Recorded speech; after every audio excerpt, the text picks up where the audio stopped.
کہ جس طرح اظہر مشوانی صاحب کے ساتھ کیا گیا ہے اور ابھی تک لاپتہ ہیں، یا بیرسٹر حسان کے ساتھ جو کیا گیا ہے، حسان نیازی بے شک عمران خان صاحب کے وہ بھتیجے بھی ہیں، بانجے ہیں، لیکن ساتھ میں وہ تحریک انصاف کے ایک کارکن بھی ہیں اور ایک وائبرنٹ لائر ہیں، ان کے ساتھ جو کیا گیا اور جو بے شمار کے ساتھ کیا جا رہا ہے۔ لیکن میرا نقطہ یہ ہے کہ کیا یہ مناسب نہیں ہے کہ پکڑ دکڑ کی بجائے اس وقت شہباز شریف صاحب یا مریم صاحبہ جو بھی ان میں اس کو لیڈ کریں گی کیمپین کو، اور دوسری طرف بلاول وہ بھی اسی طرح مینار پاکستان یا قائد اعظم کے مزار، یا اگر ایسی کوئی ان کی صورتحال نہیں ہے تو کسی شادی گھر میں جا کے کوئی اپنا ایجنڈا پیش کر دیں، قوم کو بتائیں کہ this is what they want to do, بجائے اس کے کہ آپ خیالی پلاؤ پکائیں، فرمائشی پروگرام رکھیں کہ ہمیں آپ بیلنسنگ ایکٹ، آپ قوم کو بتائیں کہ اگلے 4-5 مہینے بعد میں نے تو یہی سوال کیا تھا، ایسی صورتحال دیکھنا چاہتے ہیں۔ میں نے تو سوال ہی یہی کیا تھا، لیکن آپ نے کافی سارے اینگل سے جواب دیا۔ اب آئی تھنک سینیٹر سحر کامران صاحبہ، یہ جو سوال کیے ہیں علی نے، اس کا جواب آپ بہتر دے سکتی ہیں، پی ڈی ایم حکومت کو بھی ریپرزینٹ کرتی ہیں، ویسے تو آپ پاکستان پیپلز پارٹی کے، لیکن بہرحال اس وقت تو پی ڈی ایم کی گورنمنٹ ہے نا، یہ معاملات یہ کہہ رہے ہیں سلجھائے جا سکتے ہیں، مجھے تو لگ رہا ہے مزید الجھ رہے ہیں، معاملات دشمنی تک پہنچ گئے ہیں، آپ کیسے دیکھتی ہیں ان معاملات کو؟ شکریہ جیسمین، یقیناً ہر پاکستانی کو سمیت آپ سمیت تشویش ہے جس حد تک کہ سوسائٹی میں پولرائزیشن ہے، اور جہاں تک کہ پی ڈی ایم کی بات ہے، پیپلز پارٹی کولیشن حکومت میں ضرور ہے، پی ڈی ایم کا حصہ نہیں ہے، پیپلز پارٹی کا اپنا مینیفیسٹو ہے۔ میں جو سب سے آخری سوال تھا علی کا، میں اس کا سب سے پہلے جواب دینا چاہوں گی۔ پیپلز پارٹی بہت فوکسڈ ہے اپنے مینیفیسٹو پہ بھی، اپنی ڈیلیوریز میں بھی۔ آپ یہ دیکھیں کہ مسلسل جو ہے آج بھی پیپلز پارٹی کے چیئرمین بلال بھٹو زرداری نے جو انفلیشن ہے اس کو لے کے میٹنگ کی ہے۔ ہم ہر کوئی سطح پہ کوشش کر رہے ہیں، اتنا جو سیلاب کے بعد تباہیاں آئیں کس طریقے سے ہم نے اپنے لوگوں کو ریلیف پہنچانا ہے، گھروں کی تعمیر ہے، یا ان کو جو ہے سبسڈیز دینی ہے، یا عوام کے لیے سہولتیں لے کر آنی ہے، یا ٹرانسپورٹیشن کا سسٹم ہے، یا ہیلتھ کا ہے۔ پیپلز پارٹی آپ کو متحرک بھی نظر آ رہی ہے اور فعال بھی نظر آ رہی ہے، اور چاہے اگر ہم یہ کہیں کہ وزیر خارجہ جو ہمارے چیئرمین ہیں پاکستان پیپلز پارٹی کے بلال بھٹو زرداری، وہ جس طریقے سے متحرک طریقے سے پاکستان کے لیے سفارتکاری کر رہے ہیں، وہ بھی قابل تحسین ہے۔ اب جو باقی جو میں سمجھتی ہوں کہ نہ مجھے کبھی میں اس بحث میں پڑھنا چاہوں گی کہ کس کے جلسے میں کتنا کراؤڈ تھا، نہ میں اس بات پہ کہ جو جس قسم کا بیان رانا ثناء اللہ نے دیا یقیناً ان کی کیا سوچ ہوگی۔ پیپلز پارٹی جو ہے وہ ہمیشہ بات چیت اور گفتگو پہ یقین رکھتی ہے، اور میں سمجھتی ہوں کہ جتنا جو عمران خان صاحب کا یہ کہنا ہے کہ جی اسمبلیاں اگر نہ ریجیم چینج نہ ہوتی، تو میں کہوں گی کہ عمران خان صاحب آپ وہ وردباری دکھاتے جو شہید بینظیر بھٹو صاحبہ نے دکھائی تھی، اور نو کانفیڈنس موو کا سامنا بڑے باوقار طریقے سے کیا تھا۔ آپ کو کسی نے یہ نہیں کہا تھا کہ اگر آپ وزیر اعظم نہ رہیں تو اسمبلیاں بھی نہ رہیں، ٹھیک ہے؟ آپ کا کام تھا کہ آپ اسمبلی کے ممبر تھے، آپ اور آپ کے باقی تمام ممبران اسمبلی میں بیٹھتے اور ایک اپنا فعال کردار ادا کرتے۔ لیکن یہ چیزیں پاسٹ میں چلی گئی ہیں نا سحر، ان سے اب اس وقت اس کرنٹ سچویشن کا کیا تعلق ہے؟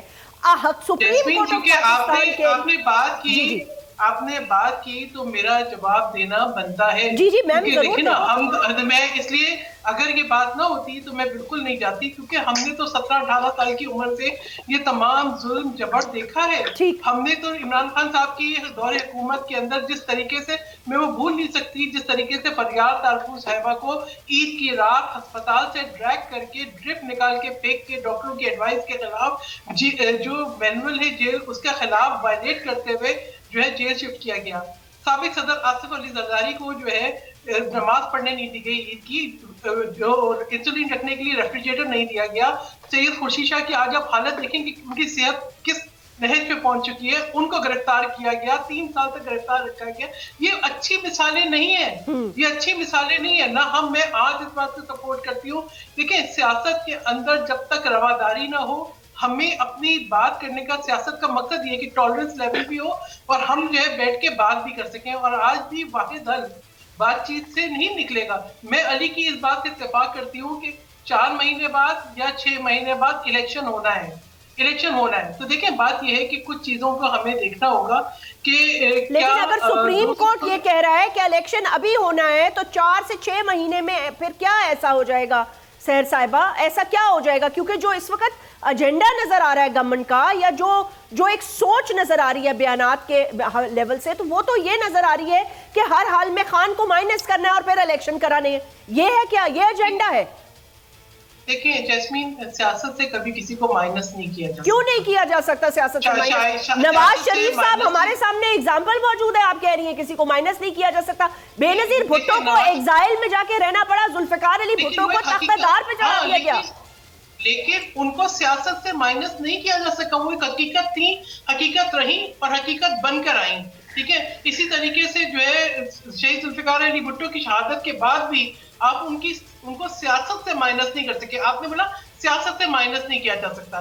اب جہاں تک کہ عمران خان صاحب نے خود ایک پولرائزیشن کی فضا قائم کی، جب وہ وزیر اعظم تھے تب بھی انہوں نے کبھی کسی کے ساتھ بیٹھنا گوارا نہیں کیا. اور دیکھیں، ہم وہ پارٹی ہیں، پیپلز پارٹی، جس نے تمام تر ظلم اور جبر اور مشکل فیصلوں کے باوجود، شہید ذوالفقار علی بھٹو کے عدالتی قتل کے باوجود، ہمارے جو وزیر اعظم جس طریقے سے چند سیکنڈ منٹ کی سزا کے بعد جو ہے ان کو گھر بھیجا دیا گیا، اور ایسے ہم نے تب بھی ہر فیصلے کے آگے سرنگوں کیا ہے، آج بھی کریں گے. اچھا ایک سیکنڈ رک جائیں سحر، ایک سیکنڈ رک جائیں. میں اسی چیز کا ایک علی آپ سے چھوٹا سا سوال، اس سوال کا چھوٹا جواب دیجیے گا. یہ کیا بات ہے کہ خان صاحب کسی کے ساتھ بھی نہیں بیٹھنا چاہتے؟ دیکھیں، ایک طرف معذرت کے ساتھ میں یہ سوال کرنا چاہتی ہوں، ایک طرف آپ ریاست مدینہ کی بات کرتے ہیں، معافی کی بات کرتے ہیں، عام معافی کی بات کرتے ہیں، صلح کی بات کرتے ہیں، ظلم اور کفر کے نظام کو ختم کی بات کرتے ہیں، پھر دوسری طرف یہ بھی تو آپ کے مسلمان، چلے اس رشتے سے ہی دیکھ لیں، یہ بھی تو آپ کے بھائی ہیں، تو ان سے بات بھی نہ کرنا، ہاتھ بھی نہ ملانا، پھر یہ کس طرف جائیں گے؟ کس طرح ملک آگے بڑھے گا؟ مجھے یہ بتائیں کیسے پھر یہ دشمنی ختم ہوگی؟ میں سمجھتا ہوں آج کی تاریخ میں یہ سب سے اہم سوال ہے، اور میں آپ کو اپریشیٹ کرتا ہوں. عمران خان صاحب نے بہت بڑے دل کا مظاہرہ کیا 3-4 دن پہلے، جو انہوں نے ایک بات کی کہ میری ذات پہ جو ہے میں اس کو معاف کرنے کے لیے تیار ہوں، میں سب سے بات کرنے کے لیے تیار ہوں. مت بھولیں کہ پاکستان کی 75 سالہ تاریخ میں کسی وزیر اعظم کے گھر پہ چڑھائی نہیں کی گئی، نہ اس پہ شل مارے گئے، نہ اس پہ فائرنگ ہوئی، اور نہ ان پہ بلڈوزر کسی سابق وزیر اعظم کے گھر پہ چلے، اور وہ جانی حملے سے بھی بچ چکے ہیں. تو اپنی ذات کی حد تک تو انہوں نے بڑے کھلے دل کا مظاہرہ کیا ہے، اور شو آف اسٹرینتھ کرنے کے بعد یہ بات کی ہے. یعنی کہ ہم کوئی بیک نہیں مانگ رہے گفتگو کی. یہ آپ نے کل لاہور دیکھا ہے، یہ جتنے پولیٹیکل ورکرز ہیں، سیر بی بی بھی پولیٹیکل ورکر ہیں اور آپ کور کرتی ہیں، میں اس کو زیادہ اپریشیٹ کرتا ہوں کل کے جلسے کو، کہ میں مینار پاکستان میں بے شمار بار ہم یہاں اکٹھے ہوئے، ایک فیسٹیوٹی ہوتی تھی، لوگ فیملیز آ رہی ہیں، کارکن ریلیز نکال رہے ہیں، خیبر پختونخوا سے بھی لوگ آ رہے ہیں، کشمیر سے بھی آ رہے ہیں. کل تو ایک ایسا تھا جیسے خدا نخواستہ کوئی بروٹ فیشزم ہے، اور یعنی کہ جلسہ شروع ہونے سے آدھا گھنٹہ پہلے تک پورے لاہور میں باہر کسی کو جھنڈا نکالنے کی اجازت نہیں تھی. ایسے حالات میں عمران خان صاحب کہہ رہے ہیں سب سے بات کرنے کے لیے تیار ہوں. ٹھیک، اب مجھے ایک جواب لینے دیجیے. حکومت کے پاس ہے، Now the initiative is the government. ٹھیک ہے، اب انہوں نے جو ہے اس بات کو آگے لے کے جانا ہے. انیشیٹو حکومت کے پاس ہے. چلیں آپ کے ترازو میں ڈال دیا گیا ہے سحر. ٹھیک ہے، آپ کولیشن پارٹنر ہیں، لیکن مضبوط کولیشن پارٹنر ہے نا. آپ کوئی ایسے کولیشن پارٹنر تو نہیں ہے، اگر آپ آج نکل جاتی ہیں تو حکومت تو رہ ہی نہیں سکتی، ایک سیکنڈ کے لیے نہیں رہ سکتی. کیا وجہ ہے کہ پی ڈی ایم کی حکومت اس چیز کو بات چیت کرنے کے لیے، جب انہوں نے کہا کہ میں بات کرنے کے لیے تیار ہوں، تو پھر کیوں کوئی وفد نہیں گیا، کوئی کانٹیکٹ اسٹیبلش نہیں ہو رہا؟ اگلی طرف سے کہا جا رہا ہے جی ہم تو بات ہی اب نہیں کرنا چاہتے، جاؤ جو مرضی کر لو. دیکھیں، بات یہ عمران خان صاحب نے جو تناؤ پیدا کیا ہے، ٹھیک ہے، اب جو ابھی علی کہہ رہے، میرے خیال میں سے تاریخ دیکھی نہیں ہوگی، ہم نے تو اپنے ساتھ کے طالب علموں کو بھی جو ہے نا ایک نعرہ لگانے کے اندر جیلوں میں بھرتے ہوئے دیکھا ہے. آج میری ڈائری کے اوپر وہ سٹیکرز لگے ہوئے ہیں کہ اس کو رہا کرو اور اس کو رہا کرو. ہمارے گھروں پہ چھاپے پڑے ہیں، یعنی کچھ نہ کرتے ہوئے صرف جو ہے نا ایک ہراساں کرنے کے لیے. اور شہید بے نظیر بھٹو صاحبہ نے کون سا جبر نہیں دیکھا، سکھر جیل سے لے کے بیگم نصرت بھٹو کی تصویریں آج بھی سب کے سامنے ہیں. دیکھیں، یہ ہمیں تاریخ سے سیکھنا چاہیے. ہم نے تاریخ سے سیکھا، بے نظیر بھٹو صاحبہ خود چل کے گئیں اور انہوں نے نواز شریف صاحب کو میثاق جمہوریت جو ہے وہ اس کے لیے وہ جدہ آئیں، نواز شریف صاحب کے گھر پہ گئیں، جبکہ جب آصف علی زرداری صاحب جو ہے وہ ایک طبیل قید، انہوں نے اپنی پوری زندگی جبر برداشت کرتے ہوئے گزار دی، اور آج بھی ان کی صحت جو ہے اسی وجہ سے جو ہے وہ خراب ہے. تو آپ کہہ رہی ہیں کہ خان صاحب کو چل کے جانا چاہیے؟ بالکل. دیکھیں، بات یہ ہے کہ کیا ہمیں تحفظات نہیں تھے 2018 کے الیکشن میں؟ ہم آ کے بیٹھے اسی جمہوریت کے لیے، اور عمران صاحب کو کہا کہ عمران خان صاحب آپ قدم بڑھائیں, ہم آپ کے ساتھ ہیں, مثال کے معیشت بھی آفر کیا. عمران خان صاحب کے ذہن کے اندر جو ہے نا ایک یہ چیز جو ہے, پہلی بات یہ کہ آج جو کہہ رہے ہیں مینیفیسٹو کی بات, عمران خان صاحب کی کس بات پہ یقین کیا جائے؟ کیا ان کے 2014 کے بیانات کو نکال کے دیکھا جائے, ان میں سے کچھ سچ ثابت ہوا؟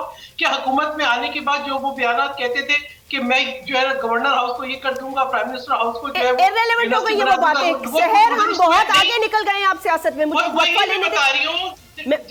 میں واپس مجھے ایک منٹ آپ دے دیں. میم آپ کو واپس بریک سے واپس آ جاؤ, نیوز بریک ہے, آپ پھر کمپلیٹ کیجئے گا, ایک چھوٹی سی بریک.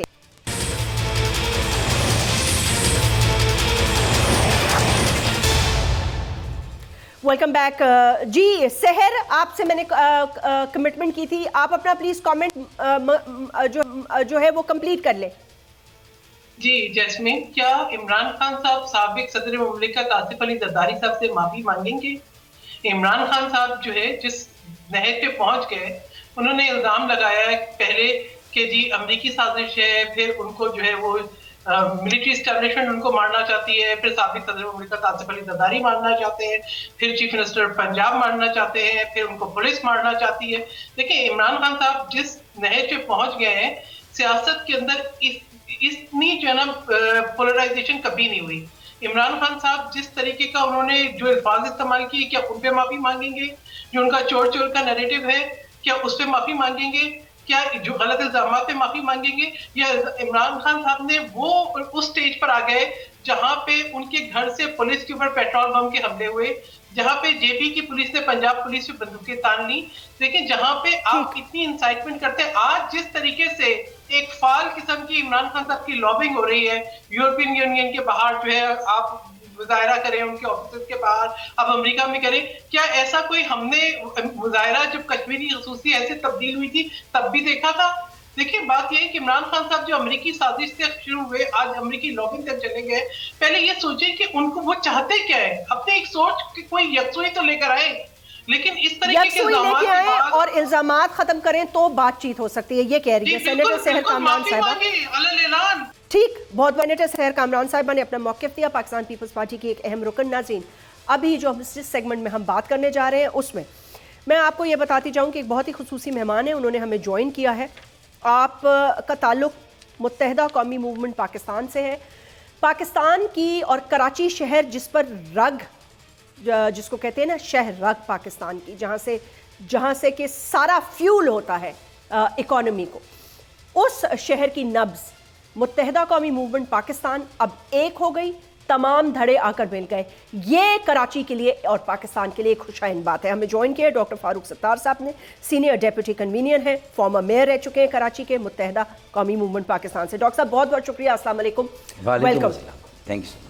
ڈاکٹر صاحب سب سے پہلے تو بہت بہت شکریہ, بڑا جلسہ کیا آپ لوگوں نے, اچھا لگا کہ آپ لوگ ایک ہوئے, تمام رنجشیں, تمام چیزیں, تمام, میں یہ کہتی ہوں آئی تھنک ایک ایگزامپل بھی ہے کہ اپنی پاکستان کی اور کراچی کی ضرورت کے لیے اپنی اناؤں کو پیچھے رکھ کر پاکستان اور کراچی کو مد نظر رکھتے ہوئے یہ کیا, ایک جلسہ کیا, بڑا جلسہ کیا, لوگوں نے شرکت کی, یہ ایک خوشائن بات ہے. ڈاکٹر صاحب میں آپ کرنٹ سیاست پہ ذرا آپ سے بات کر لیتی ہوں. اس وقت پاکستان کا یہ حال ہو چکا ہے کہ ہر ایک بندہ دوسرے کا دشمن ہے, اور ہر بندہ کسی نہ کسی ادارے سے الجھا ہوا ہے, ہر بندہ کسی نہ کسی پر قتل و غارت کے الزامات لگا رہا ہے. دوسری طرف سے بھی یہ ہو رہا ہے, تیسری طرف سے بھی یہ ہو رہا ہے, کوئی وے فارورڈ نظر نہیں آ رہا. آئین کو پیچھے رکھ کر, الیکشنز کو بھلا کر سب خانہ جنگی میں لگے ہوئے ہیں. اب مجھے یہ بتا دیں حل کیا ہے؟ حکومت اور اپوزیشن کی جماعتیں, یا حکومت کی جماعتیں اور اپوزیشن کی جماعت, ان کا رویہ اگر یہی رہا اور وہ ٹاکنگ ٹرمز پر یا کوئی کسی قسم کے ڈائیلاگ پر آپس میں باہم سر جوڑ کر مل جل کر بیٹھ کر ملک کو اس یرغمالی جو کیفیت ہے, جیسے ہاسٹیج بنا ہوا پورا ملک, اور اس سیاسی بحران سے جو معاشی بحران پہلے ہی تھا وہ اور سنگین سے سنگین ہو رہا ہے, مہنگائی, بے روزگاری, میں اس کی تفصیل میں نہیں جا رہا, لیکن اگر پولیٹیکل پارٹیز نے, سیاسی جماعتوں نے اپنی اسپیس کو قائم نہ رکھا اور فیصلے جو ہے وہ کہیں پھر اور سے ہونے لگے اگر, تو پھر اس کا مطلب ہے کہ اس میں پھر ان اداروں کا تو قصور ہوگا, ان کو تو آپ مورد الزام ٹھہرائیں گے, ان کی طرف تو انگلیاں اٹھائیں گے، لیکن پھر اس میں آپ بھی کچھ کم قصوروار نہیں ہوں گے۔ میں تو ایک ایسا منظرنامہ دیکھنا چاہتا ہوں جو میں سمجھتا ہوں کہ بالکل وقت کی پکار ہے، اور جس پر لبیک کہا پاکستان کی سول سوسائٹی نے، پاکستان کی بار کونسل نے، پاکستان کے سینئر صحافیوں نے، دانشوروں نے، اور سینکڑوں کی تعداد میں اور کئی سیاسی جماعتوں نے ان کے ایجنڈے سے اتفاق کرتے ہوئے کہا کہ آل پارٹیز اگر کانفرنس ہوتی ہے اس میں ساری سیاسی جماعتوں کو آنا چاہیے، اور وہاں بیٹھ کر ہم طے کریں کہ ملک میں انتخابات اکتوبر میں اگر ہیں تو اکتوبر میں ہونے چاہیے، اس سے پہلے اگر کرائے جا سکتے ہیں تو اس سے پہلے جو ہے وہ اس کے اوپر بھی سوچ بچار کیا جائے، آپس میں بات کی جائے، اور پھر اس میں کچھ جو ہے وہ سائیڈ لائنز پر بھی تو میٹنگز ہوتی ہیں نا۔ ضرورت تو نہیں ہے کہ آپ پولیٹیکلی جو نیریٹو عوام میں دے رہے ہیں انہوں نے پہلے شرائط رکھی تھی، اب اگر پی ٹی آئی کے سربراہ نے کل رات کے جلسے میں یہ بات کہہ دی ہے کہ وہ بیٹھنے کے لیے تیار ہیں سیاسی جماعتوں کے ساتھ اور کوئی راستہ نکلنا چاہیے، تو میرے خیال میں اب اپوزیشن کی جماعتوں جو حکومت کی جماعتیں ان کی طرف سے بھی کوئی ایسی شرائط نہیں آنی چاہیے، اور سب سے زیادہ زور اسی بات پر ہونا چاہیے کہ ملک میں سیاسی جمہوری عمل کا تسلسل کیسے قائم رہے گا، اور اس کے لیے سب کا بیٹھنا ضروری ہے، اس کے لیے سب کا بیٹھنا ضروری ہے، سب کا بات کرنا ضروری ہے، اور اس میں الیکٹورل ریفارمز کی بھی اگر کوئی گنجائش ہے تو کر لیں۔ یہ مردم شماری جو ہو رہی یہ شاید بیسس بنے گی اگلے الیکشن کی حلقہ بندیوں کی، تو وہ مرحلے کیسے طے ہوں گے، اس میں اگر کہیں کوئی اسپینر آ رہا ہے، اس میں اگر کوئی ٹرانسپیرنسی نہیں ہے تو مردم شماری میں ٹرانسپیرنسی نہیں ہوگی تو پھر حلقہ بندیوں میں ٹرانسپیرنسی نہیں ہوگی۔ اگلا الیکشن ڈاکٹر صاحب آپ کو پتا ہے کہ پاکستان کے لیے وہ الیکشن ہوگا جس پہ سب کا ماننا ضروری ہے، ورنہ پھر سے ہم اسی دلدل میں پھنسے رہیں گے۔ ہاں دیکھیں نا، پھر اس کے بعد اگر ہارنے والی جماعتوں کے پاس کوئی نہ کوئی یہی الزام ہوگا کہ کسی خلائی مخلوق نے آ کے یا کسی اور نے آ کے جو الیکشن کسی کی گود میں ڈال دیا، اور جیتنے والی جماعتیں جو ہے وہ کہیں گی کہ نہیں ہم صحیح جیتے ہیں، جبکہ 2018 کے الیکشن کا بھی لوگوں کو پتہ ہے کہ وہ کس طرح ہوئے۔ پی ٹی آئی کا ایک ووٹ بینک ضرور تھا، لیکن 14 سیٹیں کراچی سے ان کا نکالنا، میرے خیال میں پھر بلدیاتی انتخابات 2015 کے دیکھ لیں، 2018 کے دیکھ لیں، ٹھیک ہے ہم نے بائیکاٹ کیا تھا، لیکن آج پی ٹی آئی جو ہے ان انتخابات میں بھی کہاں پر آ کر کھڑی ہو گئی ہے۔ تو اس کا مطلب ہے کہ جو ڈائنامکس ہے الیکشن کی، سیاست کی، اس کو بھی سمجھنا ضروری ہے، اور ایک دوسرے کے وجود کو تسلیم کرنا، ماننا، یہ بہت ضروری ہے۔ دیکھیں میں اپنے لیے سیلف رائچیس ہوں کہ میں سب سے صحیح ہوں اور میں غلط ہو ہی نہیں سکتا، یہ میرے خیال میں سب سے بڑی غلطی اور حماقت ہے۔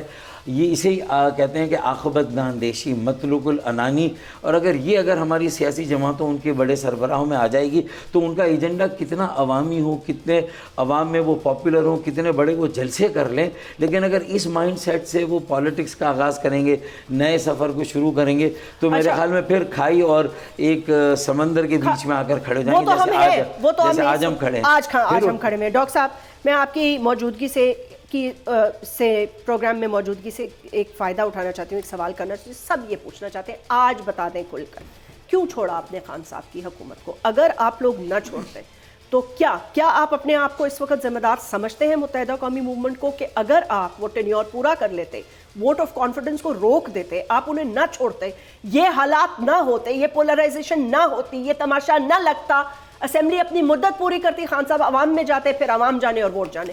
دیکھیں میں تو اس وقت مرجر نہیں ہوا تھا اور ایم کیو ایم کا حصہ نہیں تھا، ٹھیک، تو میں نے تو بہت کھل کر ایک پریس کانفرنس کی تھی، اور میں نے تو یہاں تک ایم کیو ایم کے لیے، اپنی پارٹی کے لیے، جبکہ میں نے کوئی نئی پارٹی نہیں بنائی تھی، میں دل سے اور اپنے ذہن سے خود کو کبھی ایم کیو ایم سے الگ محسوس نہیں کرتا، تو مجھے لگا کہ یہ وقت نہیں تھا پی ٹی آئی کو چھوڑنے کا۔ جب ہم نے چھوڑا تھا اس وقت پی ٹی آئی کو، تو میں نے برملا پریس کانفرنس کی تھی، میں نے کافی کرٹیسائز کیا تھا کہ یہ نکاح پر نکاح ہو جائے گا کہ ایک حکومت سے نکلے، آپ نے وزارتیں چھوڑی اور صرف وزارتوں کے لیے آپ دوسری حکومت میں جا رہے ہیں، جبکہ آپ کو یہ پتا تھا کہ اس کی تشکیل ہونے والی دوسری حکومت کی، یہ حکومت جانے والی ہے، تو میرے خیال میں یہ آپ کی پولیٹیکل میچورٹی پر ایک بہت بڑا سوال آ جاتا ہے۔ پھر 4 سال نہ آپ کی کارکردگی تھی میری ایم کیو ایم کی، نہ پی ٹی آئی کی کارکردگی تھی، اور کراچی جہاں کھڑا تھا وہیں پر کھڑا تھا، جو 14 سیٹیں ملی اس کا بھی کوئی فائدہ نہیں ہوا، جو اکانومی کا ویژن تھا وہ ٹیم نہیں تھی، سلیکشن صحیح نہیں تھا، پرائرٹی صحیح نہیں تھی پی ٹی آئی کی بھی۔ آپ 1 سال پہلے چھوڑ کے نیوٹرل ہو جاتے، ایک کیمپ کو چھوڑ کے دوسرے کیمپ میں نہ جاتے تو بھی شاید حکومت تو تبدیل ہو جاتی، کیونکہ پی ٹی آئی کے 20 لوگ تو ویسے بھی سندھ ہاؤس میں بیٹھے ہوئے تھے، آپ جو ہے وہ اس کا بوجھ نہ اٹھاتے، آپ کہتے کہ ہم کسی کے ساتھ رہیں 3-4 سال، تو ہم ان کو چھوڑنے کی بجائے غیر جانبدار ہو جاتے ہیں، نہ ووٹ آف نو کانفیڈنس میں جائیں گے، نہ ووٹ آف کانفیڈنس میں کسی کو سپورٹ کریں گے. ہم انتظار ہیں کہ اس ملک میں اسٹیبلٹی کے لیے بڑی جماعتیں کیا کرتی ہیں، PTI, Peoples Party, PMLN. ہم اس کے بعد اپنا کردار اپنی سوچ بچار کے ساتھ کریں گے. تو آپ ووٹ آف کانفیڈنس کا حصہ نہ بنتے تو زیادہ بہتر تھا، یہ میری رائے ہے. اور ووٹ آف کانفیڈنس میں آپ وزارتیں نہ لیتے ہیں. پی ایم ایل این کو اگر آپ کو وزیر اعظم کو منتخب کرانا تھا تو چلے کرا بھی دیتے، لیکن یہ تھا کہ وزارتیں ہم نہ لیتے، پی ڈی ایم کی حکومت کا اس طرح حصہ نہ بنتے. اور یہ کیونکہ ایک سال میں پی ڈی ایم سے یا پیپلز پارٹی سے جتنے معاہدے ہوئے، جو وعدے وعید ہوئے، ان میں سے کسی ایک پر بھی عمل نہیں ہوا. تو ایسا لگتا ہے کہ ایک کنسنسس ہے، چاہے پی ٹی آئی ہو، چاہے پی ایم ایل این ہو، چاہے پیپلز پارٹی ہو، کہ ایم کیو ایم جو ہے وہ اس کے مطالبوں کو نہیں ماننا. اور مجھے نہیں معلوم کہ یہ سب اپنے سو کالڈ نیشنل ویژن میں اور جو نیشنل گولز کو جب پرسیو کرنے جاتے ہیں، اس میں کراچی کو ایک نیشنل سٹی، اس کی جو قومی اہمیت ہے اس کو نہیں جو ہے وہ اہمیت دیتے. صرف بیانات کی حد تک 1 ارب دے دیا، 10 ارب دے دیا، یہ پروجیکٹ 1100 ارب کا بھی تو وعدہ کیا تھا لیکن جو اربن فلڈنگ ہوئی، بارشیں ہوئی، اس کے بعد کچھ نہیں ملا. پھر پچھلے سال کے بجٹ میں 750 ارب روپے رکھے، اس میں سے بھی کچھ نہیں ملا. ڈاکٹر صاحب ابھی مجھے خالی ایک یہ بات بتائیں، ایک الزام لگایا جا رہا ہے، کہا جا رہا ہے آپ سب لوگوں کو کوئی قوت ہے جو نظر تو نہیں آ رہی، ظاہر سی بات ہے، لیکن قوت ہے، اسی قوت نے آپ کو کہا چھوڑ دو خان کو. اب وہی قوت کہہ رہی ہے اکٹھے ہو جاؤ کراچی میں تاکہ پی ٹی آئی کا ووٹ بینک ٹوٹ سکے. 2 سال پہلے سے میں تو یہ کہہ رہا تھا کہ دیوار پر جو لکھا ہے پڑھ لیں، اور ہم یکجا نہیں ہوں گے. دیکھیں ہم نے تو خود اپنے انتخابی کیمپس میں الگ الگ لڑائی لڑ کے بھی دیکھا نا. لوگوں نے آ کے کیا کہا کہ آپ نے ہمیں بہت ذلیل و خوار کیا، آپ نے ہمیں کہیں کا نہیں چھوڑا، آپ نے ہمیں لاوارث کر دیا. پی ٹی آئی بھی ایک لڑائی میں چلی گئی پی ایم ایل این کے ساتھ، اس کی حکومت چلی گئی 4 سال، انہوں نے کچھ نہیں کیا. نئی حکومت کا بھی کوئی آثار نہیں نظر آتے کہ وہ کراچی میں کچھ کرے گی. تو ہمارا والی وارث کون ہے؟ اللہ کے واسطے آپ کم از کم ایک جگہ پر آ جائیں. اور لوگوں کو امید کی، تو میں نے کہا اس بات کو میں 2 سال سے کہہ رہا تھا، کیونکہ کراچی میں انتشار و تقسیم ملک کو غیر مستحکم کرتی ہے، کراچی کو غیر مستحکم کرتی ہے. تو یہ جو دوہرا ویژن تھا کہ کراچی کو بھی اسٹیبلائز کرنا ہے اور پاکستان کو بھی مضبوط اور مستحکم بنانا. اور اس وقت جو سیاسی لڑائی ہے اس میں اگر ایم کیو ایم ایک ہوتی ہے تو کم از کم باقی جماعتوں کو بھی یہ ایک ہماری طرف سے ایڈوائس ہے کہ دیکھیں جس طرح ہم نے اپنی انا کو، اپنے اختلافات کو، کوئی قوت نہیں ہے آپ کے پیچھے. دیکھیں کوئی قوت اگر ہے تو میرے علم میں نہیں ہے، کم از کم مجھے نہیں معلوم. خالد بھائی اگر اس پہ کوئی بات کر سکیں، مصطفیٰ کمال بھائی کوئی بات کر سکیں، لیکن یہ وقت کی ضرورت تھی اور یہ سیاسی میچورٹی کا تقاضا تھا. یہ ناؤ اور نیور سچویشن تھی اور یہ کرنا تھا. اور اگر کوئی قوت نے بھی ایسی ایڈوائس دی ہے تو یہ صحیح ایڈوائس ہے. اور اگر یہی قوت ایم کیو ایم کی تقسیم میں بھی کہیں نہ کہیں جو ہے وہ اس کا بنی تھی تو وہ غلط ہوا تھا. تو ہر ادارے کو اپنی اصلاح کا حق ہے. دیکھیں نا ڈاکٹر صاحب ایک بات بتائیے گا کہ اتنے بڑے لاہو لشکر کے ساتھ پیپلز پارٹی آپ کے پاس آئی، جس وقت یہ ووٹ آف کانفیڈنس ہو رہا تھا، سب کچھ ہوا، ایک معاہدہ آیا، معاہدہ طے کیا گیا، وہ آئے گئے. اب جو آپ کے ساتھ معاہدہ اگر پیپلز پارٹی پورا نہیں کر رہی تو آپ اس حکومت کو کیوں نہیں چھوڑ دیتے؟ دیکھیں ہم تقریباً پیپلز پارٹی کا تو ویسے بھی حصہ نہیں ہے، صوبائی حکومت میں ہم نہیں گئے ہیں اور ہمارا جانے کا ارادہ بھی نہیں ہے. بلکہ جو ایک معاہدہ صرف کاغذ کا ایک ٹکڑا ہے جس کی اہمیت ہماری نظر میں بہت زیادہ ہے، لیکن اسے ردی کی ٹوکری میں کب کا ڈال کر پیپلز پارٹی نے کسی ایک شک پر عمل نہیں کیا. اور ضامن تھے مولانا فضل الرحمان صاحب اور شہباز شریف. ان دونوں کی طرف سے بھی اب یہاں تک کہ مردم شماری میں بھی ہمارے بڑے سیریس جو ہیں وہ تحفظات آ رہے ہیں کہ آئین اور قانون کے برخلاف پیپلز پارٹی کی صوبائی حکومت کو جو ڈیٹا ہے اس کی ایکسیس دے دی گئی ہے، جو ڈیش بورڈ ہے اس کی ایکسیس دے دی گئی ہے. جو نہیں دی، اگر انہیں دی گئی ہے تو پھر ہمیں بھی ملنی چاہیے، پھر دیگر سیاسی جماعتوں، تاکہ شفافیت اگر آئے گی مردم شماری میں تو پھر حلقہ بندیاں شفاف ہوں گی اور الیکشن شفاف ہوں گے. لیکن اگر یہیں پر گڑبڑ ہو جائے گی تو وجوہات ہیں کہ ہم اس معاہدے کا اعلان کر دیں کہ اس کی کوئی حیثیت نہیں ہے اور ہم بھی اب اس معاہدے کے پابند نہیں ہیں. ہم کھل کر اپنے ووٹ بینک کی جو امنگیں اس کی ترجمانی کریں گے اور پیپلز پارٹی کو ٹف ٹائم دیں گے. یہ فیصلہ ہم کر رہے ہیں اور کرنے جا رہے ہیں انشاءاللہ. پیپلز پارٹی کو ٹف ٹائم دیں گے، یہ فیصلہ ہم کر رہے ہیں اور کرنے جا رہے ہیں. میں چاہوں گی 1 منٹ ہے ڈاکٹر صاحب ریپ اپ کر دیں. متحدہ قومی موومنٹ کیا اس حکومت کا حصہ رہے گی؟ شہباز شریف مولانا فضل الرحمان صاحب ضامن تھے، اگر وہ ضامن تھے تو کیا آپ نے ضامن سے کانٹیکٹ کرنے کی، ان سے پوچھنے کی